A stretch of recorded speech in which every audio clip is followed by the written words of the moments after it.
50kg로 기억을 하고 있어도 그런 상태에서 내가 50kg, 20kg를 감량을 했어도 다시 돌아와 버리는 거는 그래서 전문가들이 뭐라고 얘기를 하는 거예요? 셋포인트 절대 올리지 마세요. 셋포인트 내릴 때까지만 고생하세요. 그러면 많이 먹어도 살찌지 않습니다. 이러한 얘기들을 전문가들이 항상 하는 거예요. 그러면 셋포인트를 올리는 게 뭘까? 9시 이후에 뭐 드시는 거. 셋포인트를 올리는 게 뭘까? 12시 넘어서 주무시는 거. 셋포인트를 올리는 게 뭘까? 스트레스 받는 거. 셋포인트를 올리는 게 뭘까? 종합비타민제 안 드시는 거. 셋포인트를 올리는 게 뭘까? 유산균 안 먹는 거. 셋포인트를 올리는 게 뭘까? 식이섬유 안 드시는 거. 그죠? 이 모든 게 다 들어가는 거예요. 그죠? 운동하지 않는 거, 먹고 바로 눕는 거, 다 셋포인트를 올리는 거죠. 그럼 그렇게 올렸음에도 그렇게 올리는 노력을 내가 그런 올리는 걸 안 하고 셋포인트를 내리는 노력을 그렇게 많이 했는데도 나는 왜 몸이 잘 빠지지 않고 조금 빼면 다시 돌아와 버릴까? 그거는 이분은 무엇까지 깨진 분이에요? 항상성까지 깨진 분이에요. 항상성은 뭐예요? 되돌아 가려는 성질이죠. 네. 그러면서 나를 건강하게 지켜주는 거예요. 추우면 어떻게 한다고요? 우리 몸은 털을 세워요. 그래서 온도를 유지시킵니다. 더우면 땀을 빼게 해요. 그래서 온도를 떨어뜨려요. 그래서 우리가 산행할 때 땀을 너무 많이 흘리게 되면 저체온증으로 사망할 수도 있는 거예요. 그죠? 그러면 내가 살이 막 쪘어요. 그럼 내 몸이 에너지 대사를 막 빠르게 해가지고 지방을 막 분해시켜서 이걸 내 몸을 빠르게 빠지게 해주는 거예요. 내가 너무 말랐어요. 그러면 에너지 대사를 천천히 해서 그게 항상성이라는 거예요. 얘를 지켜줘야 되는데 얘를 지켜주지 못했기 때문에 너무 쉽게 살이 찌고 너무 쉽게 빠지고 건강까지 해치고 그 항상성을 지켜주는 게 뭐냐라는 거죠. 항상성을 지켜주는 거, 셋포인트를 내리는 거, 이거는 기초 대사량하고 굉장히 관계가 깊다. 네. 자, 기초 대사량은 뭐예요? 숨만 쉬어도 그냥 내가 어떤 음식을 먹고 가만히 있어도 내 몸이 알아서 지방을 분해시켜주는 기본적인 양이에요. 자, 그러면 우리가 그래서 기초대사량 떨어뜨리면 안 된다는 얘기 되게 많이 하잖아요. 보통 지금 한 2000에서 2500칼로리 더 드시는 것 같아요. 여성들이 하루에. 네. 그러면 기초대사량은 한 1200 정도 평균적으로. 아직 이건 변함이 별로 없더라고요.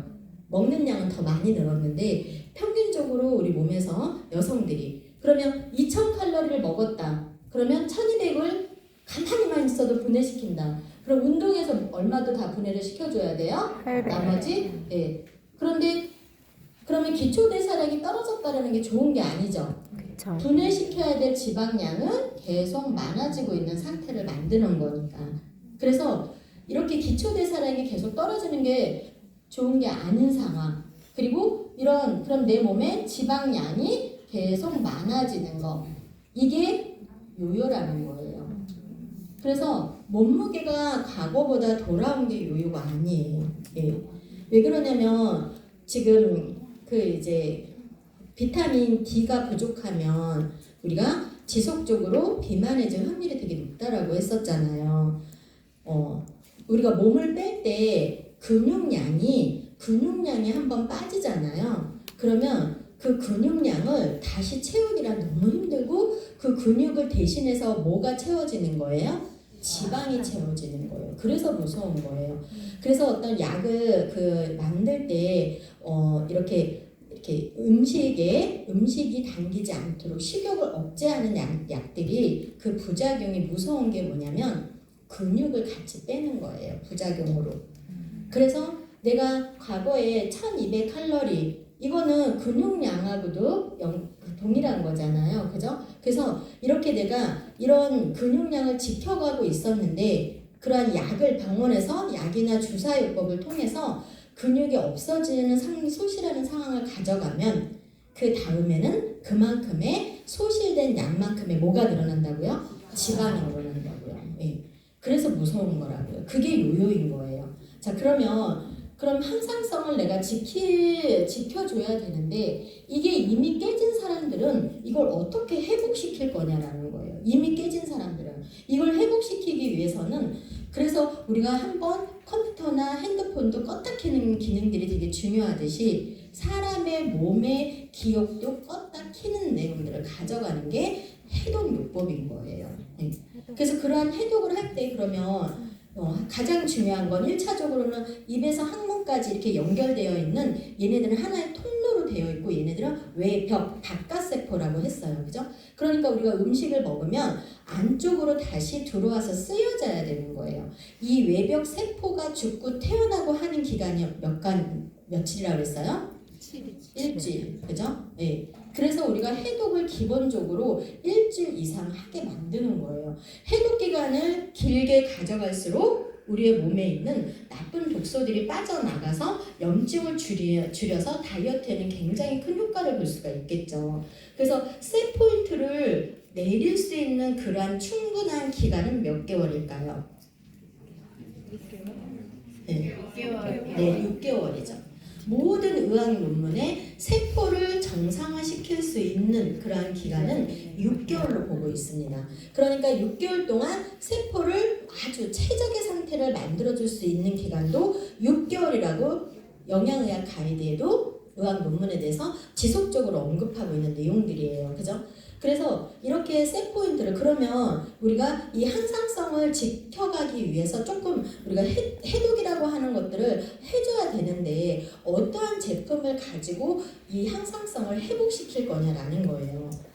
항상성을 회복시킬 때 그런데 시중에서 판매되는 수많은 제품들이 이렇게 기초대사량은 대부분 떨어뜨리고 항상성을 또다시 깨트리고 그 다음에 셋 포인트를 더 올리는 그러한 제품들로 너무나 이 시장이 어지럽게 되어 있으니까 WHO 세계보건기구에서 뭘 해놓은 거예요? 권고사항을 내립니다. 네. 모든 다이어트 제품들한테 어떠한 권고사항 이걸 좀 지켜주세요 라고 하는 그러한 권고사항을 내리는 거예요. 네. 그래서 제일 중요한 거 칼로리 그리고 단백질, 그 다음에 식이섬유, 그죠? 그래서 그럼 각각의 회사들이 우리가 알고 있는 이러한 회사들이 이런 것들을 지켜주고 있냐라는 거예요. 이 WHO에서 권고한 사항들은 뭐냐면 한 끼에 200에서 300 kcal 해달라. 그리고 GI를 몇으로 15에서 25까지 만들어줘라. 그러면 건강한 다이어트가 될 수 있다. 이게 무슨 의미냐면요. 우리가 많이 먹어서 살이 찌는 게 아니에요. 어떻게 해서 살이 찌는 거예요? 같은 칼로리다 할지라도 고혈당 음식을 먹기 때문에 살이 찐다라고 했어요. 자, 그럼 고혈당 음식을 먹게 되면은 우리의 사람의 몸은요 지방을 스스로 분해시키는 기능을 잃어버립니다. 고혈당 음식을 먹게 되면. 그래서 이렇게 그럼 음식을 먹으면 혈당이 당연히 올라가죠. 그죠? 혈당이 떨어질 때쯤 되면은 다시 배가 고프기 시작을 하는 거예요. 그래서 이렇게 고혈당 음식들을 우리가 먹게 되면 지방을 분해시키지 못한다 그랬어요. 그러면 저혈당 음식을 먹게 되면 반대로 지방을 내 몸에서 스스로 태워준다라는 얘기죠. 그럼 이러한 칼로리와 GI를 맞춰놓으면 무슨 얘기냐면요. 한 2시간, 소화하는 2시간 동안은 고혈당으로 올리지 않고 내 몸이 지방을 지속적으로 계속 태워주는 상황을 만들어가는 거예요. 네. 되게 중요하겠죠. 그죠? 그러면 이 정도의 칼로리와 GI를 만들어서 이 상태를 가져가야 되는데 여러분들이 많이 알고 있는 아메이가 몇 칼로리라 했어요? 15. 인터넷에 그냥 이거는 비방하는 게 아닙니다. 왜냐면 다 나와 있어요. 각각의 회사에 뭐 칼로리, 단백질, 식이섬유 안들은 다 오픈되어 있거든요. 그럼 115칼로리다. 딱 그럼 여러분들이 지금 이런 학습을 통해서 뭘 알 수가 있어요? 아, 칼로리가 부족하다. 셋 포인트 올리겠구나. 항상성 깨뜨리겠구나. 기초 대사량 떨어뜨리겠구나. 이걸 바로 아셔야 되는 거예요. 예. 세계보건기구에서 이걸 지켜달라고 하는 것은 건강한 다이어트를 할 수 있도록 기업들한테 도움을 요청한 건데, 이걸 지키지 않는다는 것은 그냥 우리가 이제 칼로리만 봐도 바로 알 수 있어야 된다는 얘기예요. 왜? 건강한 이미 항상성을 우리가 깨트리지 않으려면, 회복시키려면 기본적으로 지켜줘야 되는 부분들을 가져갈 때 해독 과정들을 한번 가져가 주는 게 되게 중요한데, 이미 이렇게 또다시 이 항상성을 회복시키기 위해서 그러한 제품들을 가지고 하는데, 그냥 칼로리 자체에서 세계보건기구에서 건강하게 다이어트 할 수 있는 칼로리와 지혈을 지키지 않는 회사들을 통해서 이게 다 무너지는 거잖아요. 네. 이거를 지키는 회사가 전 세계적으로 딱 하나 회사가 있어요. 그 회사가 어디예요? 유산아. 그죠. 네. 그러니까 제가 초창기에 다이어트 상담을 하면 유산하면 좋아 이런 얘기를 하지 않았어요. 이런 지식을 알려주는 역할을 했습니다. 그리고 나서 에브리데이를 보여주고 어떠시냐고, 네. 건강하게 몸을 만들어줄 것 같으시냐고. 이걸 지키는 회사가 유일하게 이 회사 하나라고. 막 복잡하고 크게 설명을 한 게 아니었었어요. 네. 그러니까 이걸 지키는 회사가 유일하게 딱 하나 있는 거라고. 그래서 요거만 지식적으로 계속 파고들고 그 지식적으로 알려주는 역할을 한 거예요. 네. 여러분들이 유산화를 그래서 알고 나면 다른 거 드실 수 있어요? 아니요. 그 여러분의 함께하는 사람도, 여러분의 가족들도 유산화 아니면 절대적으로 똑같이 만들어 놓은 게 있다라면 가능하겠죠. 그죠? 근데 그것을 저만 알고 있는 데서 그친 게 아니라 지식을 넣어주는 역할을 많이 한 거예요. 네. 두 번 다시 유산화가 아니면 입도 손도 대지도 못하게. 그래야 맞는 거잖아요. 그죠? 왜? 다이어트 하고 싶다면서요. 건강하게 살고 싶다면서요. 그런데 이러한 내용들을 모르니까 자꾸 몸을 더 망치고 하는 것에 자꾸 손을 대시는 거잖아요. 그죠? 이런 내용들이 너무 중요한 거죠. 이걸 지키고 있는 것도 유산화 하나밖에 없어요. 단백질은 내 몸에 몇 g을 먹어야 돼요? 내 몸에 필요한 단백질은 20g. 20g. 내 몸에 필요한 단백질은 내 몸무게의 10%입니다. 그 외엔 다 불필요한 거예요. 그래서 너무 과하게 드시면 50g. 염증 반응을 일으킬 수가 있죠. 특히 왜 타사와의 단백질이 왜 다르다라고 하는 거예요? 우리가 단백질은 아미노산으로 분해가 되지 못하면 100%다 독소화됩니다. 우리가 탄수화물이나 지방은 그렇지 않지만 특히 단백질의 성분들은 아미노산으로 가수분해되지 않으면 100%, 그러니까 아토피나 건선 있는 사람들이 단백질을 먹으면 더 많은 반응을 보인다라고 얘기를 드린 거예요. 그죠? 그런데 이러한 단백질은 보관하고 있다가 쓰는 애들이 아닙니다. 지용성처럼. 그렇기 때문에 불필요하게 많이 먹을 필요는 없는데, 여러분들이 회식을 하는데 고기를 많이 먹는 거 좋지 않다라고 했어요. 그죠? 그러면 이런 파우더 형태의 단백질을 섭취할 때도 그럼 안전한가? 왜 캐나다나 미국이나 이런 곳에 루게릭 환자, 20대들의 루게릭 환자가 이렇게 많을까? 근육을 만드는 그런 부분에 반드시 운동을, 지금은 막 여성이든 남성이든 그 보디빌딩 하는 사람들이 너무 많잖아요. 그런데 그러한 과정 안에서 파우더 형태의 이러한 것들을 너무나 많이 드시고 계시는데, 이게 의약품 기준에서 나오는 대두단백 100%, 유청단백 100%가 아니면 우리 몸에서 분명히 더 많은 독소가 만들어질 수 있다는 것을 우리가 잘 알고 있어야 돼요. 예. 의약품 유산화의 가장 강점인 거죠. 그죠? 우리가 중증 환자들이 먹어도 안전하다라는 기준을 어디로부터 받은 거예요? 예. 초강대국인 미국으로부터. 그죠? 예. 그러니까 그러한 내용들이 이 안에 이런 단백질 파우더의 제품들을 여러분들이 안내할 때도, 우리가 우리의 건강을 위해서 섭취할 때도 너무 중요한 내용이다. 그래서 기본적으로 우리 한국 식약처에서는 일반적인 사람이 몇 그램 먹게 나와 있어요. 20g. 12g 정도. 그죠? 그러나 내 몸무게의 10%. 그러니까 다이어트를 하는 사람들한테는 그런 제품을 만들어낼 때는 12g 이상은 기본적으로 넣어놔야 양심적인 거예요. 그죠? 그런데 몇 g씩 들어가 있어요? 10g 이상 들어가 있지 않아요. 허벌도 90칼로리에 여기 7g 정도 들어가 있었던 걸로 알고 있고요. 대부분 회사들이 이 칼로리를 넘어가지 않습니다. 그리고 거의 요 정도 선 안에서 있는 거예요. 예. 그러니까 우리는 한국의 식약처 기준은 알고 있어야죠. 그죠? 12g. 일반인들이 그럼 다이어트 하는 사람들은 기본적으로 그리고 내가 몸무게가 더 많다 그러면 몸무게 10%까지 잘 드셔야 되는 겁니다. 어떠한 형태로? 안전한 형태로. 안전한 기준을 갖고 있는 그죠? 유산화처럼 그런 의약품에 대한 기준을 갖고 있는 그런 회사는 유산화 하나밖에 없는 거죠. 예. 자, 그 다음에 식이섬유. 사람들이 식이섬유와 그래서 이러한 내용들을 칼로리만 봐도 항상성 요즘 다이어트 할 때 가장 많은 얘기가 나오는 게 항상성이에요. 그죠? 건강 얘기 나올 때 항상성. 근데 여러분들이 상담을 해줄 때도 항상성에 대해서 잘 모르시면 비전문가처럼 느껴집니다. 셋 포인트에 대해서 잘 모르면 그래서 잘 알고 계셔야 돼요. 그래서 얘네들은 항상 묶어져서 간다. 항상성, 셋 포인트, 기초대사량. 그죠? 그래서 칼로리만 봐도 왜 타사의 상황들이 다른지 설명할 수는 있어야 된다. 그죠? 식이섬유가 하는 역할과 유산균이 하는 역할에 대해서 정확하게 알고 계셔야 되죠. 그죠?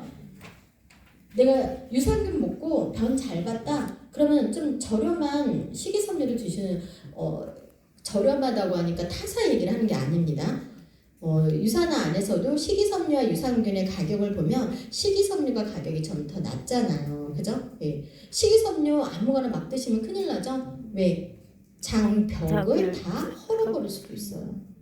그렇기 때문에 식이섬유라고 하는 것도 하이버지가 굉장히 높은 평가를 받고 있는 건 왜 그런 거예요?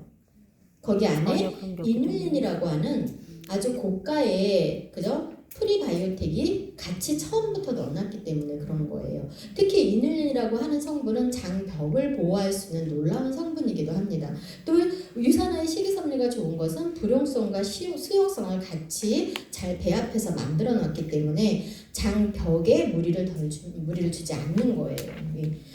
그러니까 그럼 유산균이라고 하는 것은 우리 몸에 좋은 균이 몇 프로? 우리 몸에는 항상 좋은 균이 몇 %? 정도 갖고 있어야 돼요? 20%. 그죠? 나쁜 균도 있어야 돼요? 없어야 돼요? 있어야 돼요. 그 중간자균이 몇 프로? 60%. 그죠? 그러니까 근데 이 중간자균이 살짝 얘네들이 높으면 이리 가버리고 얘네들이 높으면 이리 가버리잖아요. 그죠? 그러니까 좋은 균의 상태로 옮겨갈 수 있도록 그리고 그러한 좋은 균의 유산균들이 NK 세포의 활성도를 높여주기 때문에 장에 좋은 상황들을 아주 많이 가져갈 수 있기 때문에 그죠? 그러니까 그러기 위해서 유산균을 먹는 거고 식이섬유는 우리 몸에 그죠? 장벽에 들러붙어 있는 꼬불꼬불한 곳에 들러붙어 있는 저 100m까지 쭉 늘어나는 그것들이 이 좁은 공간 안에서 다 차곡차곡 쌓여 있는데 거기 사이사이에 있는 끼어 있는 변들까지도 다 부풀려서 빼내줘야 장벽의 용정이라든지 개실이라든지 이러한 것들이 생기지 않도록 도와야 되기 때문에 그런 거예요. 예.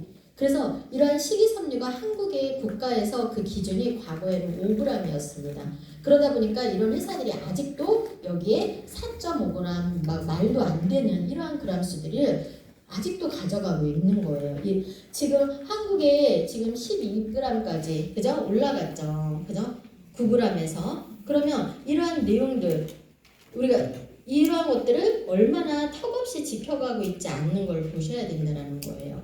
우리는 식이섬유에 기본적으로 한국 법이 한 5g으로 되어 있을 때도 우리는 항상 9g 이상을 지켜왔거든요. 예, 그러니까 이러한 내용들을 여러분들이 이걸 지키고 있는 회사가 강력하게 유산화 하나라는 거예요. 예. 그래서 앞으로 몸에 지속적으로 건강해지기 위해서는 가장 중요한 종합 영양제 그리고 우리의 장 내부에 여러 가지 찌꺼기들이 계속 있으면 얘네들이 나이를 먹으면 먹을수록 장은 하수 밑으로 자꾸 내려가니까 이 육모털의 사이사이가 벌어지는 장을 갖고 있을 수밖에 없습니다. 나이가 들수록. 그러면 육모털 사이사이로 들어오는 여러 가지 균이나 찌꺼기들이 다시 몸속을 바깥으로 나가지 못하고 계속 떠돌아지는 상황을 가져가기 때문에 우리는 유산균과 식이섬유를 잘 먹어서 장이 자꾸 밑으로 처지는, 세월에 의해서 처질 수밖에 없는 장들을 다시 회복시켜가는 과정을 가져가셔야 되는 거예요. 그리고 이렇게 해서 종합 비타민제, 식이섬유, 유산균은 다이어트의 기본이기도 하지만 우리의 미생물의 먹이이기도 합니다. 그래서 저는 사람들한테 생활비에 가장 최우선순위에 두셔라. 너무 많은 과일, 너무 많은 고기, 생선 이런 게 중요한 게 아니다. 생활의 가장 중요한 최우선순위의 종합 비타민제, 식이섬유, 유산균 요거만큼은 온 가족이 생명처럼 드셔야 된다. 그래야 우리 현대인들이 앓고 있는 만성 태행성 질환을 가장 체적으로 예방할 수 있는 길이다. 그 안에 비만이 들어가 있는 거다. 이렇게 얘기 드리면서 오늘 시간 마치도록 하겠습니다. 감사합니다.